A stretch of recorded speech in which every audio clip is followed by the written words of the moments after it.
वन्दे देवमुमापतिसुरगुरुं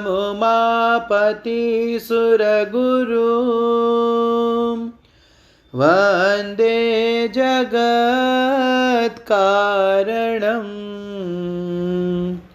वन्दे पन्नगभूषणं मृगधरं वन्दे पशूनां पतिं वन्दे सूर्यशशाङ्कवनिनयनं वन्दे मुकुन्दप्रियं वन्दे भक्तजनाश्रयं च वरदं वन्दे शिवं शङ्करं वन्दे शिवं शङ्करम्। ओम श्री पुराण पुरुषोत्तमाय नमः। श्री गणेशाय नमः। श्री शिव महापुराण विद्येश्वर संहिता पार्थिव लिंगना निर्माणनी रीति तथा वेद मंत्रों द्वारा एना पूजननी विस्तृत अने संक्षिप्त विधिનું વર્ણન। ત્યાર પછી પાર્થિવ લિંગની શ્રેષ્ઠતા તથા મહિમાનું વર્ણન કરીને સૂતજી કહે છે, હે મહર્ષિઓ, હવે હું વૈદિક કર્મ પ્રત્યે શ્રદ્ધા ભક્તિ રાખનાર લોકોને માટે વેદોક્ત માર્ગથી જ પાર્થિવ પૂજાની પદ્ધતિનું વર્ણન કરું છું। આ પૂજા ભોગ અને મોક્ષ બંનેને પ્રદાન કરનારી છે। आहनिक सूत्रों में बतावेली विधि अनुसार स्नान अने संध्या उपासना करीने पहला ब्रह्मयज्ञ करे, ते पछी देवताओं, ऋषिओ, सनकादिक मनुष्यों अने पितरों तर्पण करे। स्वयंनी रुचि अनुसार संपूर्ण नित्य कर्म ने पूर्ण करीने शिव स्मरण पूर्वक भस्म तथा रुद्राक्ष धारण करे। ते पछी संपूर्ण मनोवांछित फलनी सिद्धि माटे ऊंची भक्ति भावनानी साथे उत्तम पार्थिव लिंगनी वेदोक्त विधि थी सारी रीते पूजा करे। नदी अथवा तळावना किनारे, पर्वत पर, वन में, शिवालय में के बीजी कोई पवित्र जगाए पार्थिव पूजा करवानुं विधान छे। हे ब्राह्मणों, शुद्ध स्थळेथी काढेली माटीने यत्नपूर्वक लावीने खूब सावधानी साथे शिवलिंगनुं निर्माण करे। ब्राह्मण ने माटे सफेद, क्षत्रिय ने माटे लाल, वैश्य ने माटे पीली अने क्षुद्र ने माटे काळी माटी थी शिवलिंग बनाववानुं विधान छे, अथवा ज्यां जेवी माटी मळी जाय तेनाथी ज शिवलिंग बनाववुं। शिवलिंग बनाववाने माटे प्रयत्नपूर्वक माटीनो संग्रह करीने शुभ माटीने अत्यंत शुद्ध स्थान में राखो। पछी एनी शुद्धि करीने जळ मेळवीने पिंडी बनावी लेवी अने वेदोक्त मार्ग थी धीरे धीरे सुंदर पार्थिव लिंगनी रचना करवी। ते पछी भोग अने मोक्ष रूपी फलनी प्राप्ति माटे भक्तिपूर्वक एनु पूजन करवुं। ए पार्थिव लिंगनी जे पूजन विधि छे एने हूँ विधानपूर्वक बतावी रह्यो छुं, जे तमे सांभळो। ओम नमः शिवाय आ मंत्रनुं उच्चारण करीने समस्त पूजन सामग्रीनुं प्रोक्षण करो, जल छाटो। ए पछी भूरसी वगैरे मंत्रों थी क्षेत्र शुद्धि करो। पछी आपो स्नान आ मंत्र थी जल संस्कार करो। ए पछी नमस्ते रुद्र आ मंत्र थी स्फाटिका बंध स्फटिक शिलानो घेरो बनाववानी वात कहेवाय छे। नमः शंभवाय आ मंत्र थी क्षेत्र शुद्धि अने पंचामृतनुं प्रोक्षण करे। त्यार पछी शिव भक्त पुरुष नमः पूर्वक नीलग्रीवाय मंत्र थी शिवलिंगनी उत्तम प्रतिष्ठा करे। ए पछी वैदिक रीति थी पूजन कर्म करनार उपासक भक्तिपूर्वक ए तत्ते रुद्रावसम आ मंत्र थी रमणीय आसन आपे। मानो महांतम ए मंत्र थी आवाहन करे। या ते रुद्र आ मंत्र थी भगवान शिव ने आसन पर समासीन करे। यामी पुन ए मंत्र थी शिवना अंगों में न्यास करे।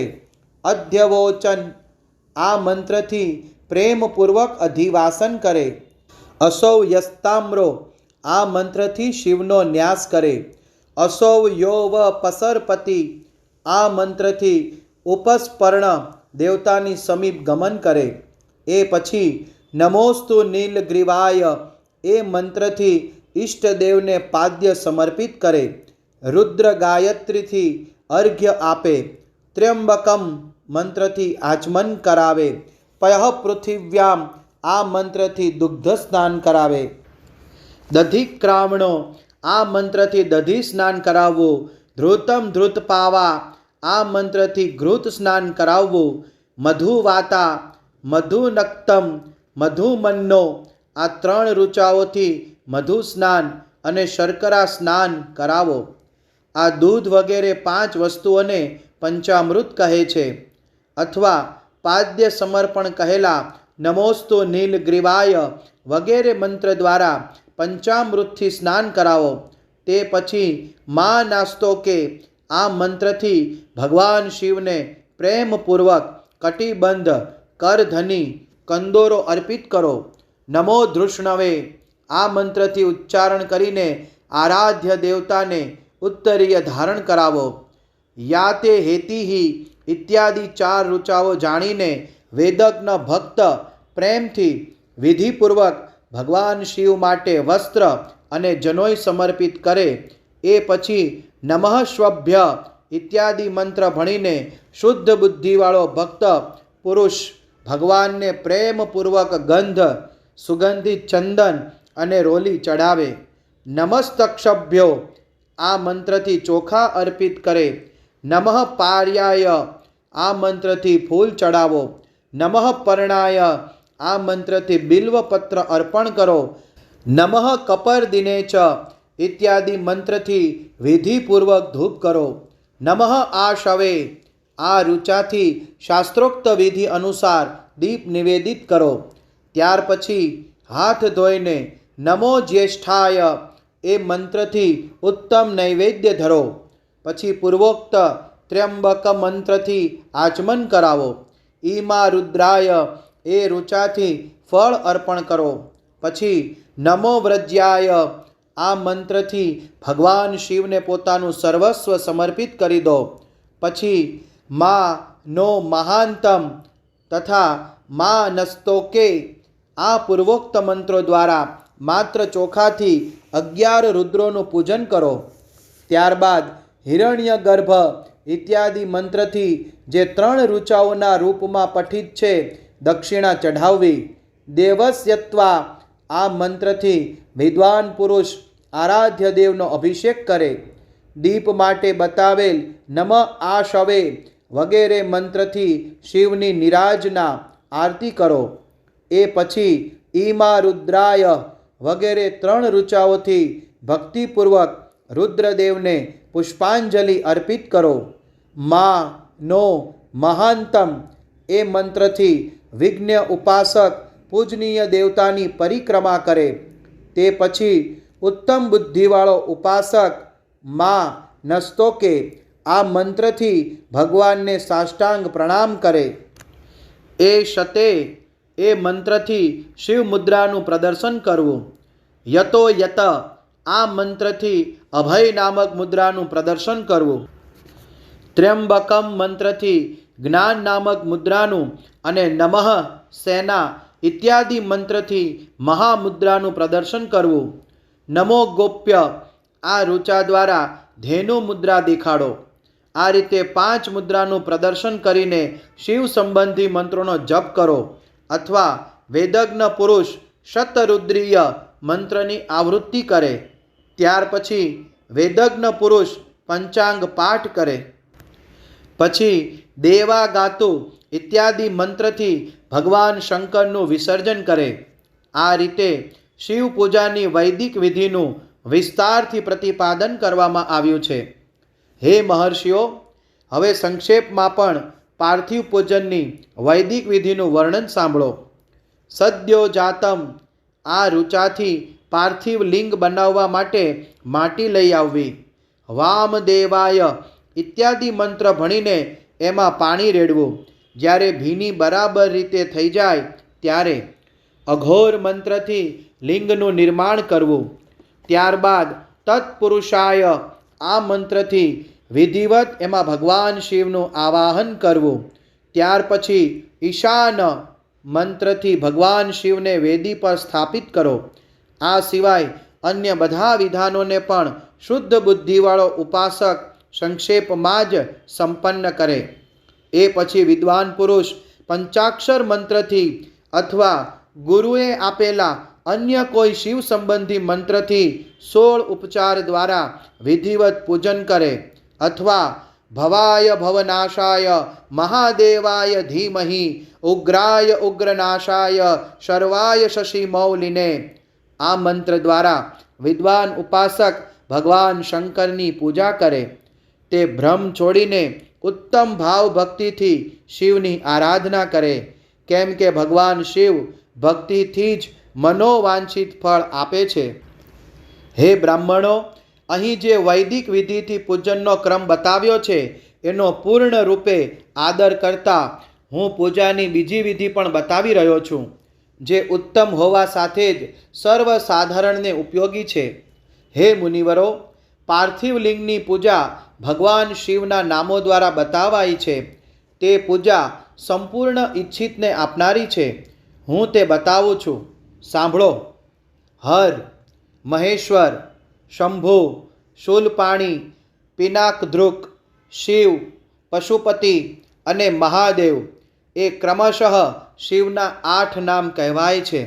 આમાંથી પ્રથમ નામ દ્વારા અર્થાત ઓમ હરાય નમઃ નું ઉચ્ચારણ કરીને પાર્થિવ લિંગ બનાવવા માટે માટી લાવો. બીજું નામ અર્થાત ઓમ મહેશ્વરાય નમઃ નું ઉચ્ચારણ કરીને લિંગ નિર્માણ કરો. પછી ઓમ શંભવે નમઃ બોલીને એ પાર્થિવ લિંગની પ્રતિષ્ઠા કરો. ત્યારબાદ ઓમ શૂલપાણયે નમઃ કહીને એ પાર્થિવ લિંગમાં ભગવાન શિવનું આવાહન કરો. ઓમ પિનાકધૃષે નમઃ કહીને એ શિવલિંગને સ્નાન કરાવો. ઓમ શિવાય નમઃ બોલીને એની પૂજા કરો. પછી ઓમ પશુપતયે નમઃ કહીને ક્ષમા પ્રાર્થના કરો. અને અંતમાં ઓમ મહાદેવાય નમઃ કહીને આરાધ્ય દેવનું વિસર્જન કરી દો. પ્રત્યેક નામની શરૂઆતમાં ઓમકાર અને અંતે ચતુર્થી વિભક્તિ સાથે નમઃ પદ લગાડીને બહુ આનંદ અને ભક્તિભાવથી પૂજા સંબંધી સર્વ કાર્ય કરવા જોઈએ. ષડક્ષર મંત્રથી અંગન્યાસ અને કરન્યાસની વિધિ સારી રીતે સંપન્ન કરીને પછી નીચે લખ્યા પ્રમાણે ધ્યાન કરો. જે કૈલાસ પર્વત પર એક સુંદર સિંહાસનના મધ્ય ભાગમાં બિરાજમાન છે, જેમની ડાબી બાજુમાં ભગવતી ઉમા એમને અડકીને બેઠેલા છે. સનક, સનંદન વગેરે ભક્તજન પૂજા કરી રહ્યા છે. તથા જે ભક્તોના દુઃખરૂપી દાવાનળને નષ્ટ કરનાર અપ્રમેય શક્તિશાળી ઈશ્વર છે એ વિશ્વ વિભૂષણ ભગવાન શિવનું ચિંતન કરવું જોઈએ. ભગવાન મહેશ્વરનું પ્રતિદિન આ પ્રકારે ધ્યાન કરવું જોઈએ. એમની અંગ કાંતિ ચાંદીના પર્વત જેવી ગૌર છે. તેમણે પોતાના મસ્તક પર મનોહર ચંદ્રમાનો મુગટ ધારણ કર્યો છે. રત્નોના આભૂષણ ધારણ કરવાથી એમનું શ્રી અંગ વધારે ને વધારે ઉદ્ભાસિત થઈ રહ્યું છે. એમના 4 હાથમાં ક્રમશઃ પરશુ, મૃગમુદ્રા, વર અને અભય મુદ્રા સુશોભિત છે. તે સદા પ્રસન્ન રહે છે. કમળના આસન પર બેઠેલા છે અને ચારે બાજુ દેવતાઓ ઊભા રહીને એમની સ્તુતિ કરે છે. એમણે વસ્ત્રને બદલે વ્યાઘ્ર ચર્મ ધારણ કરેલું છે. એ વિશ્વના આદિ છે, બીજ, કારણરૂપ છે અને સર્વના સમસ્ત ભયનું હરણ કરનારા છે. એમને 5 મુખ છે અને પ્રત્યેક મુખમંડલમાં 3 નેત્ર છે. આ રીતે ધ્યાન તથા ઉત્તમ પાર્થિવ લિંગનું પૂજન કરીને ગુરુએ આપેલો પંચાક્ષર મંત્ર છે તેનો વિધિપૂર્વક જાપ કરવો. હે વપ્રવરો, વિદ્વાન પુરુષ માટે એ જરૂરી છે કે તે દેવેશ્વર શિવને પ્રણામ કરીને વિવિધ પ્રકારની સ્તુતિઓ દ્વારા એમનું સ્તવન કરે તથા શતરુદ્રીય યજુર્વેદ 16મા અધ્યાયના મંત્રોનો પાઠ કરે. ત્યારબાદ અંજલિમાં ચોખા અને ફૂલ લઈને ઉત્તમ ભક્તિ ભાવથી નિમ્નાંકિત મંત્રોને ભણીને પ્રેમ અને પ્રસન્નતા સાથે ભગવાન શંકરની આ પ્રકારે પ્રાર્થના કરે. સૌને સુખ પ્રદાન કરનાર કૃપા નિધાન ભૂતનાથ શિવ, હું તમારો છું. આપના ગુણોમાં જ મારા પ્રાણ રહ્યા છે, અથવા આપના ગુણ જ મારા પ્રાણ છે. મારું જીવન સર્વસ્વ છે. મારું ચિત્ત સદા આપના જ ચિંતનમાં લાગ્યું રહો. આ જાણીને મારા પર પ્રસન્ન થાવ, કૃપા કરો. હે શંકર, મેં અજાણતા કે જાણી જોઈને જો ક્યારેય આપનો જપ અને આપનું પૂજન વગેરે કર્યું હોય તો આપની કૃપાથી તે સફળ થઈ જાઓ. હે ગૌરીનાથ, હું આધુનિક યુગનો મહાન પાપી છું, પતિત છું, અને આપ સદાયના પરમ મહાન પતિત પાવન છો. આ વાતનો વિચાર કરીને આપ જેવું ચાહો તેવું કરો. હે મહાદેવ, હે સદાશિવ, વેદો, પુરાણો, વિવિધ પ્રકારના શાસ્ત્રીય સિદ્ધાંતો અને વિભિન્ન મહર્ષિઓએ પણ હજુ સુધી આપને પૂર્ણ રૂપે જાણ્યા નથી. પછી હું કેવી રીતે જાણી શકું? હે મહેશ્વર, હું જેવો છું એ જ રૂપમાં સંપૂર્ણ ભાવથી આપનો છું. આપને આશ્રિત છું, એટલે આપની રક્ષા મેળવવા યોગ્ય છું. હે પરમેશ્વર, તમે મારા પર પ્રસન્ન થાવ. હે મુને, આ રીતે પ્રાર્થના કરીને હાથમાં લીધેલા ચોખા અને ફૂલો ભગવાન શિવ ઉપર ચઢાવી દેવા અને એ શંભુદેવને ભક્તિભાવથી વિધિપૂર્વક સાષ્ટાંગ પ્રણામ કરો. ત્યાર પછી શુદ્ધ બુદ્ધિવાળા ઉપાસક શાસ્ત્રોક્ત વિધિથી ઈષ્ટદેવની પરિક્રમા કરે. પછી શ્રદ્ધાપૂર્વક સ્તુતિઓથી દેવેશ્વર શિવની સ્તુતિ કરે. એ પછી ગળું વગાડીને ગળામાંથી અવ્યક્ત શબ્દનું ઉચ્ચારણ કરીને પવિત્ર અને વિનીત ચિત્તવાળો સાધક ભગવાનને પ્રણામ કરે. ત્યારબાદ આદરપૂર્વક વિજ્ઞપ્તિ કરે અને પછી વિસર્જન કરે. હે મુનિવરો, આ રીતે મેં વિધિપૂર્વક પાર્થિવ પૂજા બનાવી છે. એ ભોગ અને મોક્ષ કરનારી છે અને ભગવાન શિવમાં ભક્તિભાવ વધારનારી છે. અધ્યાય 19 અને 20 સંપૂર્ણ. પાર્થિવ પૂજાનો મહિમા, શિવ નૈવેદ્ય ભક્ષણ અંગે નિર્ણય અને બિલ્વનું મહાત્મ્ય. ત્યાર પછી ઋષિઓના પૂછવા પર કે કઈ કામનાની પૂર્તિ માટે કેટલા પાર્થિવ લિંગોની પૂજા કરવી જોઈએ એ વિષયનું વર્ણન કરીને સૂતજી બોલ્યા, હે મહર્ષિઓ, પાર્થિવ લિંગોની પૂજા કોટી કોટી યજ્ઞોનું ફળ પ્રદાન કરનારી છે. કળિયુગમાં લોકો માટે શિવલિંગ પૂજન જેવું શ્રેષ્ઠ જણાય છે એવું બીજું કોઈ સાધન જણાતું નથી. આ સમસ્ત શાસ્ત્રોનો સિદ્ધાંત છે. શિવલિંગ ભોગ અને મોક્ષ બંને આપનારું છે. લિંગ 3 પ્રકારના કહેવામાં આવ્યા છે: ઉત્તમ, મધ્યમ અને અધમ. જે 4 આંગળ ઊંચું અને દેખાવમાં સુંદર હોય તથા વેદીથી યુક્ત હોય એ શિવલિંગને શાસ્ત્ર મહર્ષિઓએ ઉત્તમ કહ્યું છે. એનાથી અર્ધું મધ્યમ અને એથી અર્ધું અધમ મનાય છે. આ રીતે 3 પ્રકારના શિવલિંગ કહ્યા છે જે ઉત્તરોત્તર શ્રેષ્ઠ છે. બ્રાહ્મણ, ક્ષત્રિય, વૈશ્ય, શૂદ્ર અથવા વિલોમ શંકર કોઈ પણ કેમ ન હોય, તે પોતાના અધિકાર અનુસાર વૈદિક અથવા તાંત્રિક મંત્રથી સદા આદરપૂર્વક શિવલિંગની પૂજા કરે. હે બ્રાહ્મણો, વધારે કહેવાથી શો લાભ? શિવલિંગનું પૂજન કરવામાં સ્ત્રીઓનો તથા અન્ય સર્વ લોકોનો પણ અધિકાર છે.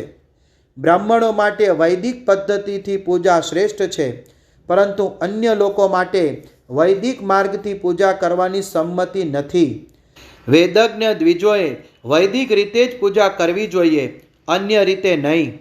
આ ભગવાન શિવનું કથન છે.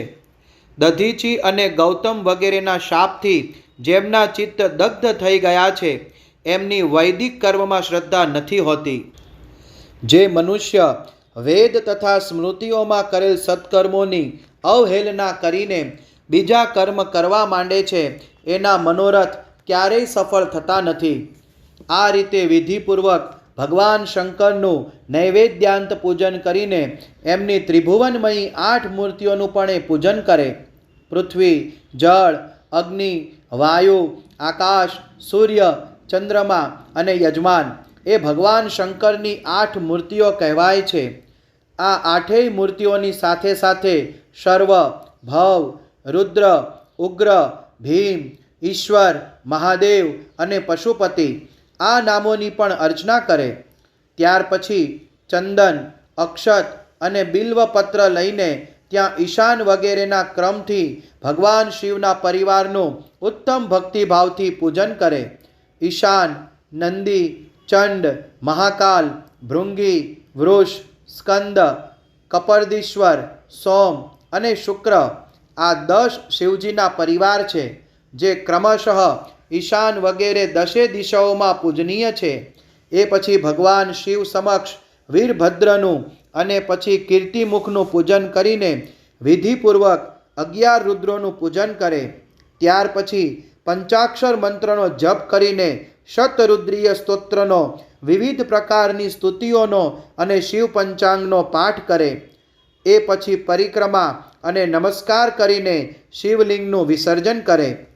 આ પ્રમાણે મેં શિવ પૂજનની સંપૂર્ણ વિધિનું આદરપૂર્વક વર્ણન કર્યું છે. રાતે દેવ કાર્ય સદા ઉત્તરાભિમુખ થઈને જ કરવું જોઈએ. આ રીતે શિવ પૂજન પણ પવિત્ર ભાવથી સદા ઉત્તરાભિમુખ થઈને જ કરવું ઉચિત છે. જ્યાં શિવલિંગ સ્થાપિત હોય એનાથી પૂર્વ દિશાનો આશ્રય લઈને બેસવું નહીં, અથવા ઊભા પણ ન રહેવું જોઈએ, કેમ કે એ દિશા ભગવાન શિવની આગળ કે સામે પડે છે. ઈષ્ટદેવનો સામનો રોકવો ઠીક નથી. શિવલિંગથી ઉત્તર દિશામાં પણ ન બેસવું, કેમ કે ત્યાં ભગવાન શંકરનું વામાંગ છે, જેમાં શક્તિ સ્વરૂપા ઉમા બિરાજમાન છે. પૂજકે શિવલિંગની પશ્ચિમની દિશામાં પણ ન બેસવું, કેમ કે તે આરાધ્ય દેવનો પૃષ્ઠભાગ છે. પાછળથી પૂજા કરવી તે પણ ઉચિત નથી. તેથી બાકી રહેલી દક્ષિણ દિશા જ ગ્રાહ્ય છે. તેથી એનો જ આશ્રય લેવો ઠીક છે. તાત્પર્ય એ છે કે શિવલિંગની દક્ષિણ દિશામાં ઉત્તરાભિમુખ થઈને બેસવું અને પૂજા કરવી. વિદ્વાન પુરુષે ભસ્મનું ત્રિપુંડ્ર લગાવીને, રુદ્રાક્ષની માળા લઈને, બિલ્વપત્રનો સંગ્રહ કરીને જ ભગવાન શંકરની પૂજા કરવી, એ સિવાય નહીં. હે મુનિવરો, શિવ પૂજનનો આરંભ કરતી વખતે જો ભસ્મ ન મળે તો માટીથી પણ લલાટમાં ત્રિપુંડ્ર જરૂર કરી લેવું જોઈએ. ઋષિ બોલ્યા, હે મુને, અમે પહેલાં એવું સાંભળ્યું છે કે ભગવાન શિવનું નૈવેદ્ય ગ્રહણ કરવું ન જોઈએ. આ બાબતમાં શાસ્ત્રનો નિર્ણય શો છે તે બતાવો. સાથે જ બિલ્વપત્રનું મહાત્મ્ય પણ પ્રગટ કરો. સૂતજી બોલ્યા, હે મુનિઓ, તમે શિવ સંબંધી વ્રતનું પાલન કરવાવાળા છો, તેથી આપ સૌને શતશઃ ધન્યવાદ છે. હું પ્રસન્નતાપૂર્વક બધું જ બતાવું છું, તે તમે સાવધાન થઈને સાંભળો. જે ભગવાન શિવમ ભક્ત છે, અંદર અને બહારથી પવિત્ર અને શુદ્ધ છે, ઉત્તમ વ્રતનું પાલન કરનારા છે તથા દ્રઢ નિશ્ચયથી યુક્ત છે, તે શિવ નૈવેદ્યનું જરૂર ભક્ષણ કરે. ભગવાન શિવનું નૈવેદ્ય અગ્રાહ્ય છે, એ ભાવનાને મનમાંથી કાઢી દો. શિવના નૈવેદ્યને તો જોવા માત્રથી, દર્શન માત્રથી પણ સર્વ પાપ દૂર ભાગી જાય છે, અને એ નૈવેદ્ય ખાઈ લેવાથી તો કરોડો પુણ્ય આપણામાં આવી જાય છે. લાવેલું કે આવેલું શિવ નૈવેદ્ય મસ્તક ઝુકાવીને પ્રસન્નતાપૂર્વક ગ્રહણ કરો અને શિવ સ્મરણપૂર્વક એનું ભક્ષણ કરવું જોઈએ. આપણા શિવ નૈવેદ્યને જો એમ કરીને કે હું બીજા સમયે ગ્રહણ કરીશ અથવા લેવામાં વિલંબ કરશે, તો એ મનુષ્ય નિશ્ચય જ પાપથી બંધાઈ જાય છે. જેણે શિવની દીક્ષા લીધી હોય એ શિવ ભક્ત માટે શિવ નૈવેદ્ય અવશ્ય ભક્ષણીય છે એવું કહેવાય છે. શિવની દીક્ષાથી યુક્ત શિવ ભક્ત પુરુષને માટે બધા જ શિવલિંગોનું નૈવેદ્ય શુભ અને મહાપ્રસાદ છે, માટે તે એનું ભક્ષણ અવશ્ય કરે. પરંતુ જે અન્ય દેવતાઓની દીક્ષાથી યુક્ત છે અને શિવ ભક્તિમાં પણ મન લાગેલું છે, એમના અંગે શિવ નૈવેદ્ય ભક્ષણ વિષયમાં શો નિર્ણય છે, એને તમે પ્રેમપૂર્વક સાંભળો. હે બ્રાહ્મણો, જ્યાંથી શાલગ્રામની ઉત્પત્તિ થાય છે ત્યાંના ઉત્પન્ન લિંગમાં રસલિંગ, પારદ લિંગમાં પથ્થર, રજત અને સુવર્ણથી નિર્મિત લિંગમાં દેવતાઓ તથા સિદ્ધો દ્વારા પ્રતિષ્ઠિત લિંગમાં, કેસર નિર્મિત લિંગમાં રત્ન નિર્મિત લિંગમાં અને સમસ્ત જ્યોતિર્લિંગોમાં બિરાજમાન શિવનું નૈવેદ્ય અને તેનું ભક્ષણ ચાંદ્રાયણ વ્રત સમાન પુણ્યજનક છે. બ્રહ્મ હત્યા કરનાર પુરુષ પણ જો પવિત્ર થઈને શિવ નિર્માલ્યનું ભક્ષણ કરીને એને માથા ઉપર ધારણ કરે તો એના બધા પાપ શીઘ્ર જ નષ્ટ થઈ જાય છે. પરંતુ જ્યાં ચંડનો અધિકાર છે ત્યાં જે શિવ નિર્માલ્ય છે એને સાધારણ મનુષ્યએ ગ્રહણ ન કરવું જોઈએ. જ્યાં ચંડનો અધિકાર નથી ત્યાંના શિવ નિર્માલ્યનો સૌને ભક્તિપૂર્વક ભોજન કરવું જોઈએ. બાણલિંગ, નર્મદેશ્વર, લોહ નિર્મિત, સ્વર્ણ આદિ ધાતુમય લિંગ, સિદ્ધલિંગ, જે લિંગની ઉપાસનાથી કોઈ દ્વારા સિદ્ધિ પ્રાપ્ત થઈ હોય અથવા સિદ્ધો દ્વારા સ્થાપિત છે તે લિંગ, સ્વયંભૂ લિંગ, આ સર્વ લિંગોમાં તથા શિવની પ્રતિમામાં મૂર્તિઓમાં ચંડનો અધિકાર નથી. જે મનુષ્ય શિવલિંગને વિધિપૂર્વક સ્નાન કરાવીને એ સ્નાનના જળનું 3 વાર આચમન કરે છે એમાં કાયિક, વાચિક અને માનસિક એ ત્રણેય પ્રકારના પાપ અહીં શીઘ્ર નષ્ટ થઈ જાય છે. જે શિવ નૈવેદ્ય, પત્ર, પુષ્પ, ફળ અને જળ અગ્રાહ્ય છે તે સર્વ પણ શાલગ્રામ શિલાના સ્પર્શથી પવિત્ર ગ્રહણ કરવા યોગ્ય થઈ જાય છે. હે મુનીશ્વરો, શિવલિંગ ઉપર ચઢાવેલું જે દ્રવ્ય છે તે અગ્રાહ્ય છે.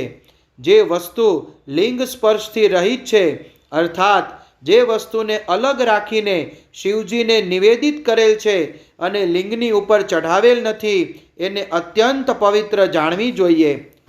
હે મુનિવરો, આ રીતે નૈવેદ્યના વિષયમાં શાસ્ત્રનો નિર્ણય બતાવ્યો છે. હવે તમે સાવધાન થઈને આદરપૂર્વક બિલ્વ મહાત્મ્ય સાંભળો. આ બિલ્વ વૃક્ષ મહાદેવનું જ રૂપ છે. દેવતાઓએ પણ એની સ્તુતિ કરી છે. પછી ગમે તેવી રીતે તો એનો મહિમા કેમ જાણી શકાય? ત્રણેય લોકમાં જેટલા પુણ્ય તીર્થ પ્રસિદ્ધ છે તે સંપૂર્ણ તીર્થ બિલ્વના મૂળ ભાગમાં નિવાસ કરે છે. જે પુણ્યાત્મા મનુષ્ય બિલ્વના મૂળમાં લિંગ સ્વરૂપ અવિનાશી મહાદેવજીનું પૂજન કરે છે તે નિશ્ચય જ શિવપદને પ્રાપ્ત કરી લે છે. જે બિલ્વના જળની પાસે પાણીથી પોતાના મસ્તકને સિંચે છે તે સંપૂર્ણ તીર્થોમાં સ્નાન કર્યાનું ફળ મેળવી લે છે અને એ જ આ ભૂતલ પર પાવન મનાય છે. આ બિલ્વના મૂળના પરમ ઉત્તમ થાળાને પાણી ભરેલો જોઈને મહાદેવજી પૂર્ણતયા સંતુષ્ટ થાય છે. જે મનુષ્ય ગંધ, પુષ્પ વગેરેથી બિલ્વના મૂળને પૂજે છે તે શિવલોકને પ્રાપ્ત કરે છે અને આ લોકમાં પણ એની સુખ સંતતિ વધે છે. જે બિલ્વના મૂળ પાસે આદરપૂર્વક દીપમાળા પ્રગટાવી રાખે છે તે તત્વજ્ઞાનથી સંપન્ન થઈને ભગવાન મહેશ્વરમાં ભળી જાય છે. જે બિલ્વની શાખાને પકડીને હાથથી નવા પાંદડા ઉતારે છે અને એ જ પાંદડાથી બિલ્વ વૃક્ષની પૂજા કરે છે તે સર્વ પાપથી મુક્ત થઈ જાય છે. જે બિલ્વના મૂળ પાસે ભગવાન શિવમાં અનુરાગ રાખનાર ભક્તને પણ ભક્તિપૂર્વક ભોજન કરાવે છે એને કરોડ ગણું પુણ્ય પ્રાપ્ત થાય છે. જે બિલ્વના મૂળ પાસે શિવ ભક્તને ખીર અને ઘીથી યુક્ત અન્ન આપે છે તે ક્યારેય દરિદ્ર નથી હોતો. હે બ્રાહ્મણો, આ રીતે મેં સાંગોપાંગ શિવલિંગ પૂજનનું વર્ણન કર્યું છે. આ પ્રવૃત્તિ માર્ગી અને નિવૃત્તિ માર્ગી પૂજકોના ભેદથી 2 પ્રકારનું થાય છે. પ્રવૃત્તિ માર્ગી લોકો માટે પીઠ પૂજા આ ભૂતલ પર સંપૂર્ણ ઈચ્છિત વસ્તુઓને આપવાવાળી હોય છે. પ્રવૃત્ત પુરુષ સુપાત્ર ગુરુ વગેરે દ્વારા જ સંપૂર્ણ પૂજા સંપન્ન કરે અને અભિષેકના અંતમાં અગહનીના માગસરના નિવારના ચોખાથી બનાવેલું નૈવેદ્ય નિવેદિત કરે. પૂજાના અંતમાં શિવલિંગને શુદ્ધ સંપુટમાં બિરાજમાન કરીને ઘરની અંદર ક્યાંક અલગ મૂકી દે. નિવૃત્તિ માર્ગી ઉપાસકો માટે હાથ પર શિવ પૂજનનું વિધાન છે. એમણે ભિક્ષા વગેરેથી પ્રાપ્ત થયેલા ભોજનને જ નૈવેદ્ય રૂપમાં નિવેદિત કરી દેવું જોઈએ. નિવૃત્ત પુરુષોને માટે સૂક્ષ્મ લિંગ જ શ્રેષ્ઠ બતાવ્યું છે. તે વિભૂતિથી પૂજન કરે અને વિભૂતિને જ નૈવેદ્ય રૂપે નિવેદિત પણ કરે. પૂજા કરીને એ લિંગને સદા પોતાના મસ્તક પર ધારણ કરે. અધ્યાય 21 અને 22 સંપૂર્ણ. શિવ નામ જપ તથા ભસ્મ ધારણ કરવાનો મહિમા, ત્રિપુંડ્રના દેવતા અને સ્થાન વગેરેનું પ્રતિપાદન. ઋષિ બોલ્યા, હે મહાભાગ વ્યાસ શિષ્ય સૂતજી, આપને નમસ્કાર છે. હવે આપ પરમ ઉત્તમ ભસ્મ મહાત્મ્યનું વર્ણન કરો. ભસ્મ મહાત્મ્ય, રુદ્રાક્ષ મહાત્મ્ય તથા ઉત્તમ નામ મહાત્મ્ય એ ત્રણેયનું પ્રસન્નતાપૂર્વક પ્રતિપાદન કરો અને અમારા હૃદયને આનંદિત કરો. સૂતજી બોલ્યા, હે મહર્ષિઓ, તમે બહુ ઉત્તમ વાત પૂછી છે. આ સમસ્ત લોકોને માટે હિતકારક વિષય છે. જે લોકો ભગવાન શિવની ઉપાસના કરે છે તે ધન્ય છે, કૃતાર્થ છે. એમનું દેહ ધારણ સફળ છે તથા તેમના સમસ્ત કુળનો ઉદ્ધાર થઈ ગયો. જેના મુખમાં ભગવાન શિવનું નામ છે, જે પોતાના મુખથી સદાશિવ અને શિવ વગેરે નામોનું ઉચ્ચારણ કરતા રહે છે, પાપ એમને સ્પર્શ પણ કરી શકતું નથી. જેવી રીતે ખદીર વૃક્ષના કોલસાને, અંગારાને સ્પર્શ કરવાનું સાહસ કોઈ પણ પ્રાણી નથી કરતું. હે શ્રી શિવ, આપને નમસ્કાર છે. શ્રી શિવાય નમસ્તુભ્યમ. એવી વાણી મુખથી નીકળ્યા કરે ત્યારે તે મુખ સમસ્ત પાપનો વિનાશ કરનારું પાવન તીર્થ બની જાય છે. જે મનુષ્ય પ્રસન્નતાપૂર્વક એ મુખનું દર્શન કરે છે એને નિશ્ચિત જ તીર્થ સેવન જનિત ફળની પ્રાપ્તિ થઈ જાય છે. હે બ્રાહ્મણો, શિવનું નામ, વિભૂતિ, ભસ્મ તથા રુદ્રાક્ષ આ ત્રણેય ત્રિવેણીની જેમ પરમ પુણ્યમય મનાયા છે. જ્યાં આ ત્રણેય શુભતર વસ્તુઓ સર્વદા રહે છે, એમના દર્શન માત્રથી મનુષ્ય ત્રિવેણી સ્નાનનું ફળ પ્રાપ્ત કરી લે છે. ભગવાન શિવનું નામ ગંગા છે, વિભૂતિ યમુના માનવામાં આવી છે અને રુદ્રાક્ષને સરસ્વતી કહેવામાં આવે છે. આ ત્રણેયની સંયુક્ત ત્રિવેણી સમસ્ત પાપનો નાશ કરે છે. હે શ્રેષ્ઠ બ્રાહ્મણો, આ ત્રણેયનું મહાત્મ્ય સદ અસદ વિલક્ષણ ભગવાન મહેશ્વર વિના બીજું કોણ સારી રીતે જાણી શકે? આ બ્રહ્માંડમાં જે કાંઈ છે તે સર્વ તો કેવળ મહેશ્વર જ જાણે છે. હે વિપ્રગણ, હું મારી શ્રદ્ધા ભક્તિ અનુસાર સંક્ષેપમાં ભગવાન નામોનું મહાત્મ્યનું થોડું વર્ણન કરું છું. તમે સૌ પ્રેમપૂર્વક સાંભળો. આ નામ મહાત્મ્ય સમસ્ત પાપોને હરી લેનારું સર્વોત્તમ સાધન છે. શિવ આ નામરૂપી દાવાનળથી પાતકરૂપી પર્વત અનાયાસ જ ભસ્મ થઈ જાય છે. આ સત્ય છે, આ સત્ય છે, એમાં સંશય નથી. હે શૌનક, પાપ મૂલક જે વિવિધ પ્રકારના દુઃખ છે તે એકમાત્ર શિવ નામ, ભગવાન નામથી જ નષ્ટ થઈ જનારા છે. બીજા સાધનોથી સંપૂર્ણ યત્ન કરવાથી પણ પૂર્ણતયા નષ્ટ થતા નથી. જે મનુષ્ય આ ભૂતલ સદા ભગવાન શિવના નામોના જપમાં જ લાગ્યો રહે છે તે વેદોનો જ્ઞાતા છે, તે પુણ્ય આત્મા છે, તે ધન્યવાદને પાત્ર છે અને તે વિદ્વાન બનાયો છે. હે મુને, જેમનો શિવનામ જપમાં વિશ્વાસ છે એમના દ્વારા આચરિત વિવિધ પ્રકારના ધર્મ તત્કાલ ફળ આપવા સારું ઉત્સુક થઈ જાય છે. હે મહર્ષે, ભગવાન શિવના નામથી જેટલા પાપ નષ્ટ થાય છે એટલા પાપ તો મનુષ્ય આ ભૂતલ પર કરી જ શકતો નથી. જે શિવનામરૂપ નાવડી પર આરૂઢ થઈને સંસારરૂપી સમુદ્રને પાર કરે છે, એમના જન્મ મરણરૂપ સંસારના મૂળભૂત તે બધા પાપ નક્કી જ નષ્ટ થઈ જાય છે. હે મહામુને, સંસારના મૂળભૂત પાતકરૂપી વૃક્ષોનો શિવ નામરૂપી કુહાડીથી નિશ્ચય જ નાશ થઈ જાય છે. જે પાપરૂપી દાવાનળથી પીડિત છે એમને શિવ નામરૂપી અમૃતનું પાન કરવું જોઈએ. પાપોના દાવાનળથી દગ્ધ થનાર લોકોને એ શિવ નામ અમૃત વગર શાંતિ મળી શકતી નથી. જે શિવ નામરૂપી સુધાની વૃષ્ટિજનિત ધારામાં ડૂબકી લગાવી રહ્યા છે તે સંસારરૂપી દાવાનળની વચમાં પણ ઊભા રહીને ક્યારેય શોકના ભાગી થતા નથી.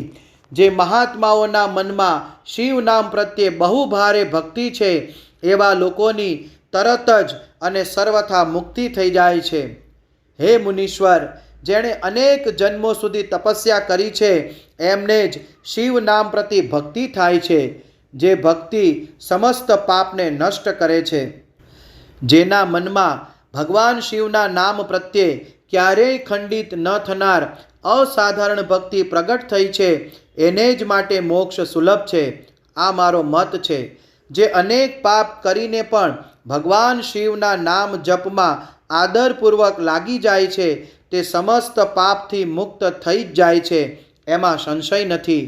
જેવી રીતે વનમાં દાવાનળથી બળી ગયેલા વૃક્ષો ભસ્મ થઈ જાય છે, એવી જ રીતે શિવ નામરૂપી દાવાનળથી દગ્ધ થઈને તે સમય સુધીના બધા પાપ ભસ્મ થઈ જાય છે.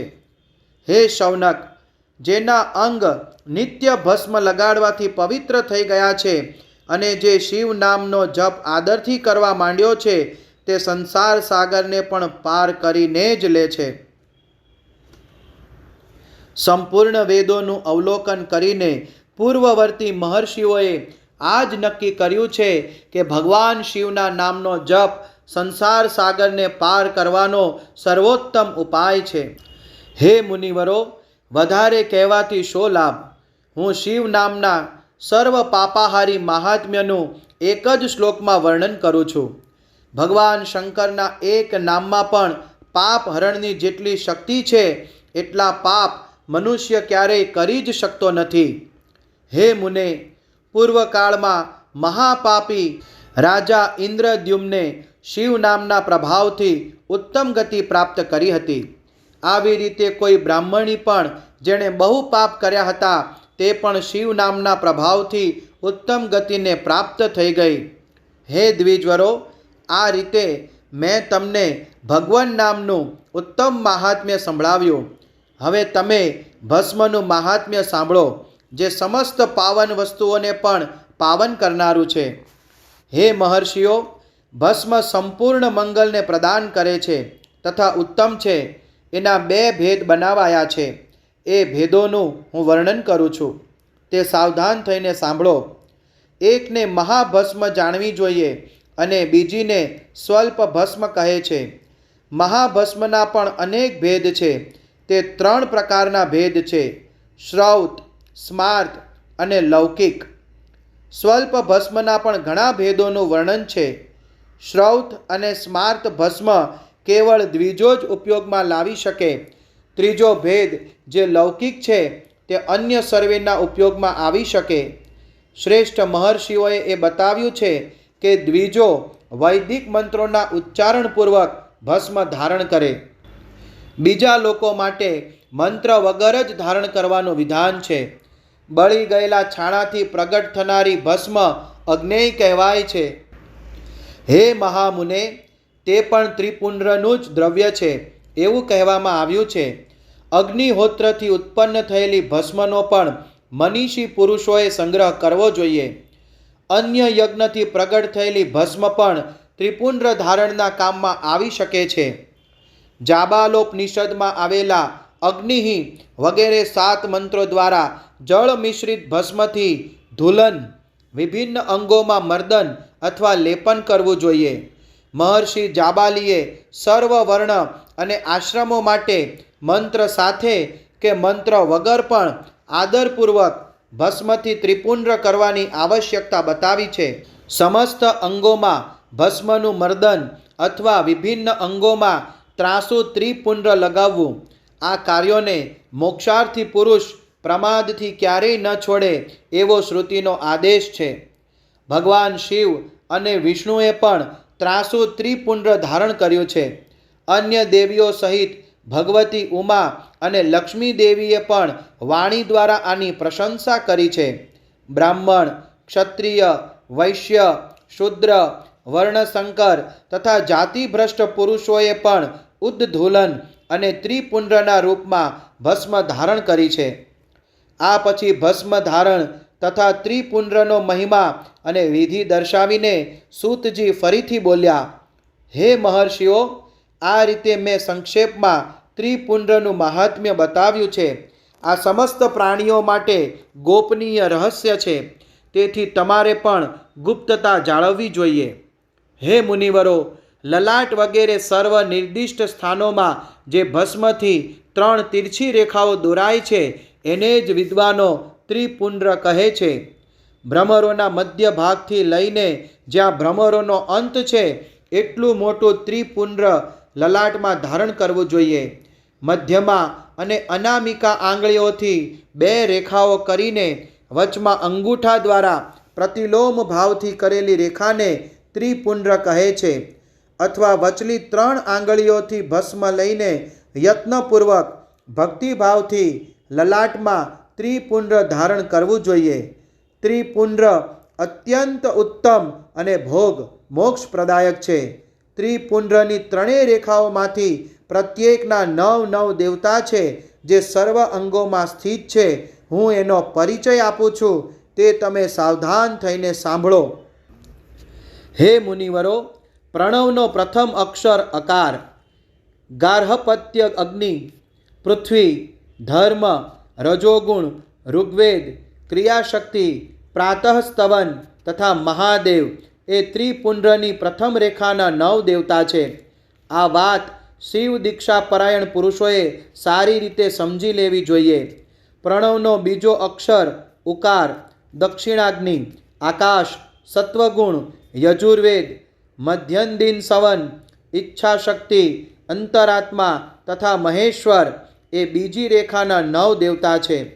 પ્રણવનો ત્રીજો અક્ષર મકાર, આહવનીય, અગ્નિ, પરમાત્મા, તમોગુણ, દ્યુલોક, જ્ઞાનશક્તિ, સામવેદ, તૃતીય સવન તથા શિવ એ ત્રીજી રેખાના 9 દેવતા છે.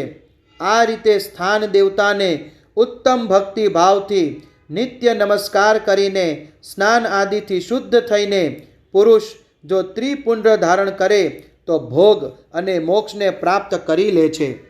હે મુનીશ્વર, આ સંપૂર્ણ અંગોમાં સ્થાન દેવતા બતાવેલા છે. હવે એમના સંબંધમાં સ્થાન બતાવું છું, તે ભક્તિપૂર્વક સાંભળો.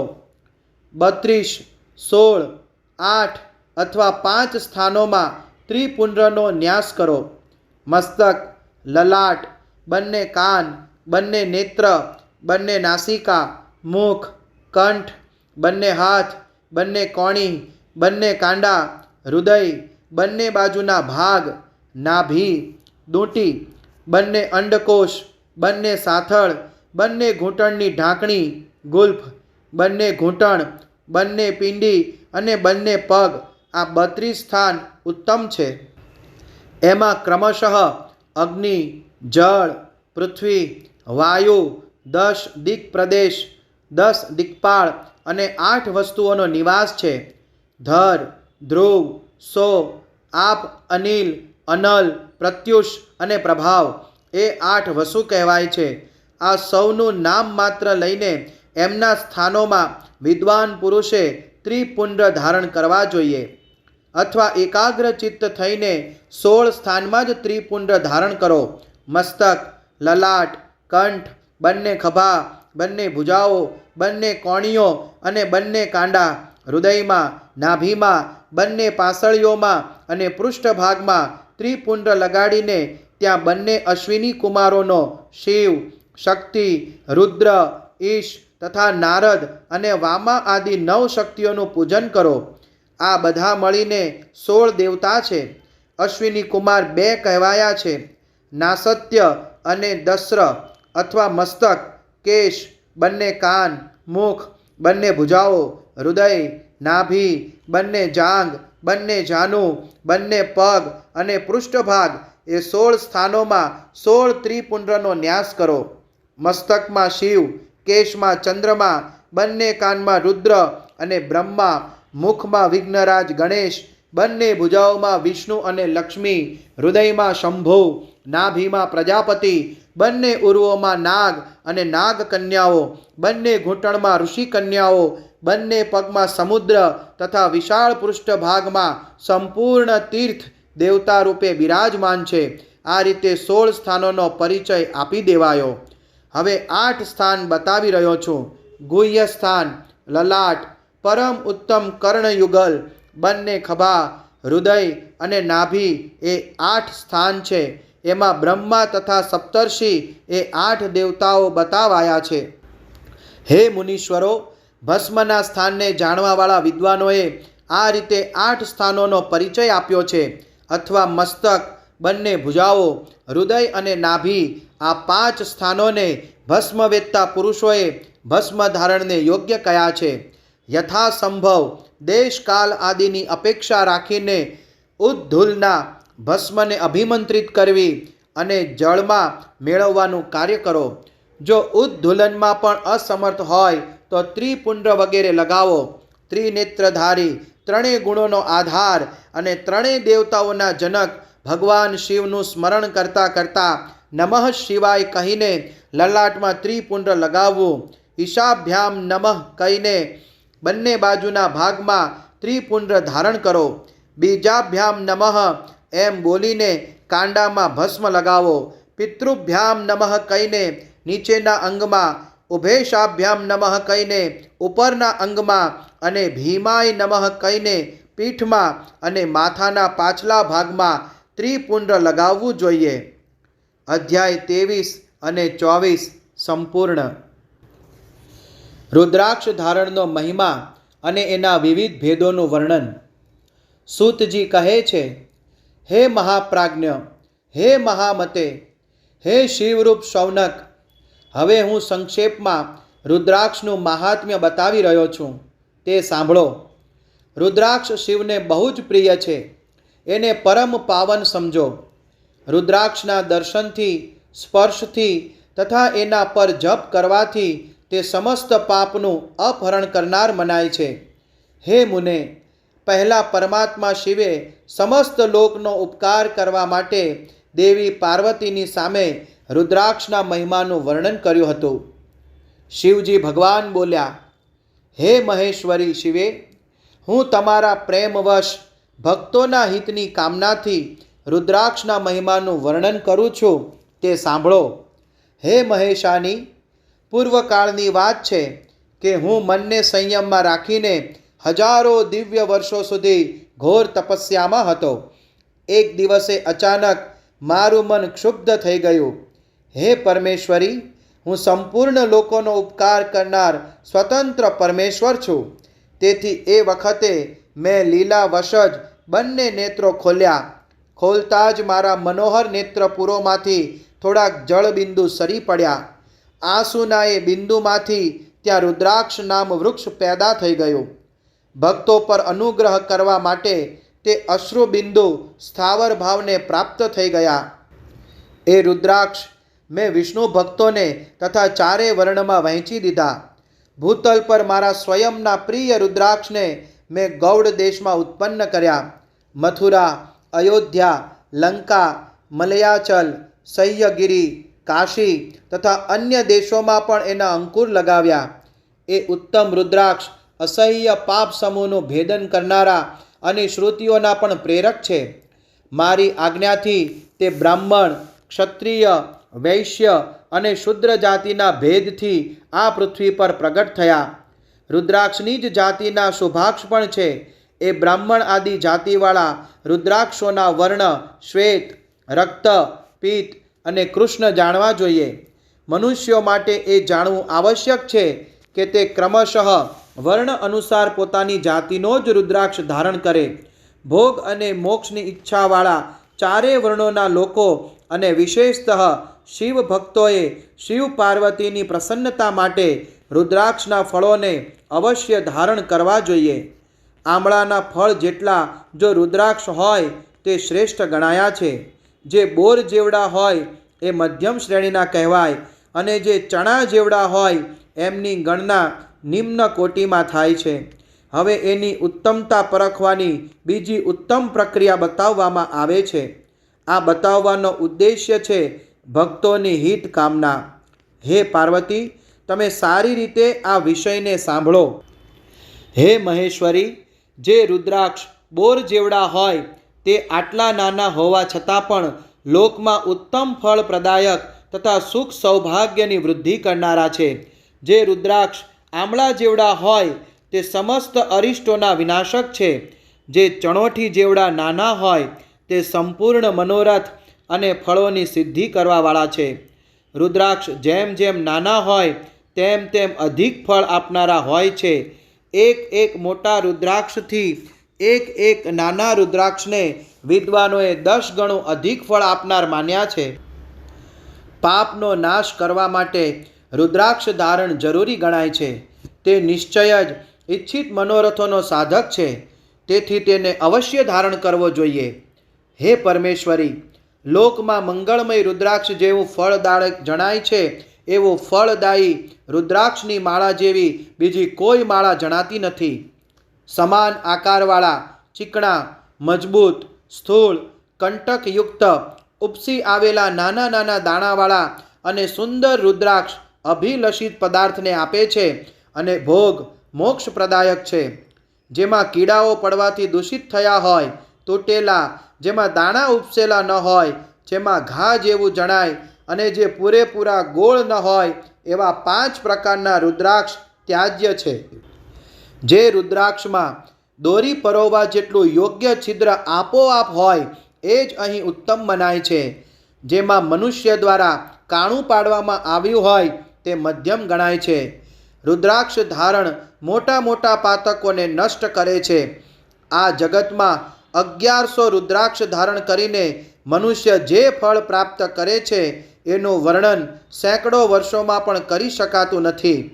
બુદ્ધિમાન પુરુષ 550 રુદ્રાક્ષના દાણાનો સુંદર મુગટ બનાવી લે અને એને શિર પર ધારણ કરે છે.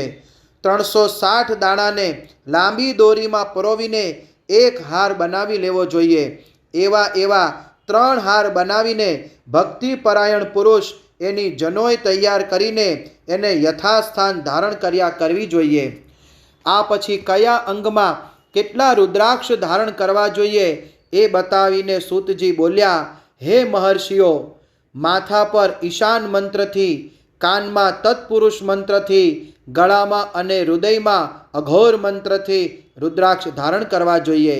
વિદ્વાન પુરુષ બંને હાથમાં અઘોર બીજ મંત્રથી રુદ્રાક્ષ ધારણ કરે.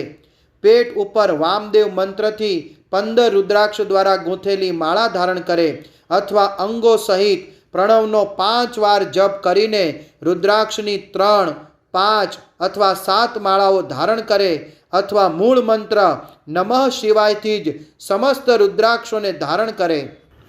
રુદ્રાક્ષધારી પુરુષ પોતાના ખાનપાનમાં મદિરા, માંસ, લસણ, પ્યાજ, સહીજન, સરગવો, લીસોડા વગેરેને ત્યાગી દે.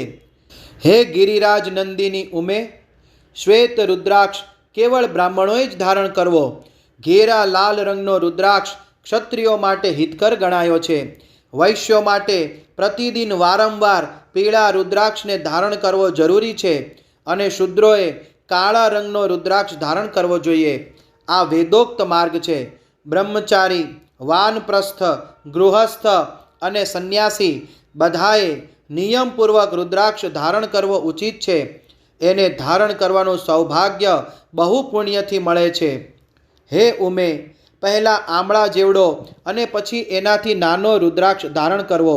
જે રોગી હોય, જેમાં દાણા ન હોય, કીડાઓ પડ્યા હોય, યોગ્ય છિદ્ર ન હોય એવા રુદ્રાક્ષને મંગલકામી પુરુષોએ ધારણ ન કરવો.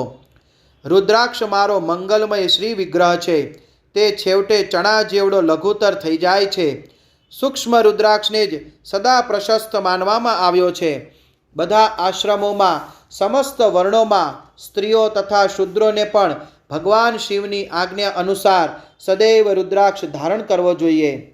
યતિઓ માટે પ્રણવના ઉચ્ચારણપૂર્વક રુદ્રાક્ષ ધારણ કરવાનું વિધાન છે. જેમાં લલાટમાં ત્રિપુંડ્ર લાગેલું હોય અને સર્વ અંગ રુદ્રાક્ષથી વિભૂષિત હોય અને જે મૃત્યુંજય મંત્રનો જપ કરી રહ્યો હોય એનું દર્શન કરવાથી સાક્ષાત રુદ્ર દર્શનનું ફળ મળે છે. હે પાર્વતી, રુદ્રાક્ષ અનેક પ્રકારના બતાવ્યા છે. હું એમના ભેદોનું વર્ણન કરું છું. એ ભેદ ભોગ અને મોક્ષરૂપ ફળ દેનારા છે. તમે ઉત્તમ ભક્તિભાવપૂર્વક એનો પરિચય સાંભળો. એક મુખવાળો રુદ્રાક્ષ સાક્ષાત શિવનું સ્વરૂપ છે. તે ભોગ અને મોક્ષરૂપી ફળનો પ્રયદાયક છે.